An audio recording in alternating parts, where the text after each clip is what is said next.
যুক্তরাষ্ট্রের নিউ ইয়র্কের বাফালোতে বন্দুকধারীর গুলিতে নিহত দুই বাংলাদেশির মধ্যে একজনের বাড়ি সিলেটে। তার বাড়িতে রয়েছেন আমাদের সহকর্মীর প্রতিনিধি প্রত্যুষ তালুকদার। সরাসরি যুক্ত হব তার সাথে। প্রত্যুষ, নিহত ইউসুফের পরিবারের সাথে কি নিউ ইয়র্কের পুলিশের কোনো কথা হয়েছে কিনা, তার পাশাপাশি জানাবেন যে তার মরদেহ আসলে বাংলাদেশে নিয়ে আসা হবে কিনা, হলেও সেটি কবে? ধন্যবাদ। আসলে তার মূল বাড়ি সিলেটের কানাইঘাটে। তো তারা কিন্তু মেজরটিলাতে, সিলেট সদর উপজেলার মেজরটিলা এলাকায় থাকেন। তো আমি এখন রয়েছি তাদের বাসায়, তাদের যে বাসায় তারা থাকেন। এখানে রয়েছেন তার স্বজনরা, তার বাবা সহ যারা আত্মীয় স্বজন রয়েছেন তারা কিন্তু এখানে রয়েছেন এবং বাড়িতে আসলে শোকের একটি মাতম চলছে এবং সবাই আসলে শোকাহত অবস্থায় রয়েছেন। তারপরে একটু কথা বলার চেষ্টা করব নিহত ইউসুফের বাবার সাথে, যিনি আসলে বলা যায় শোকে স্তব্ধ হয়ে আছেন। তারপরে একটু চেষ্টা করব ওনার কাছে জানার। চাচা, আসলে পুলিশের সাথে যোগাযোগ হয়েছে কিনা, নিউ ইয়র্ক থেকে কোনো কারোর সাথে যোগাযোগ হয়েছে কিনা আপনাদের?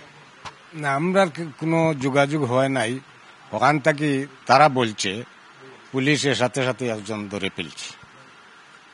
আমরা কোনো যোগাযোগ হয় নাই। আপনার ছেলের মরদেহ দেশে আনার ব্যাপারে আপনার ইচ্ছাটা কি, বা এরকম? আমরা কোনো, তারাও এই জিনিসটা বলছে যে আপনারা দেশে নিতানি মেইনতে আমরা ব্যবস্থা করে ফাটাইতাম, আর যদিও কইন বেশি ভালো হইব তারার অনুরোধ হইল কি হৌ জায়গাত মাটি দেওয়ার লাগি। এখন আমি ওখান বলছি যে আমার ভাই বাগির সবাই আসেন, আমরা মিলিয়ে আপনার ভিতরে জানাই। আর এখন পর্যন্ত তারা কোনো সিদ্ধান্ত জানাই নেই। আপনারা পরিবারের সবাই মিলে সিদ্ধান্ত জানাবে? অসংখ্য ধন্যবাদ আপনাকে।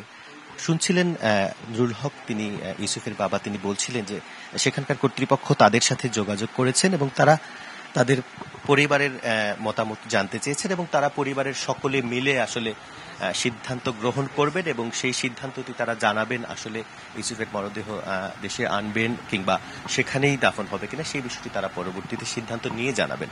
এই ছিল সর্বশেষ।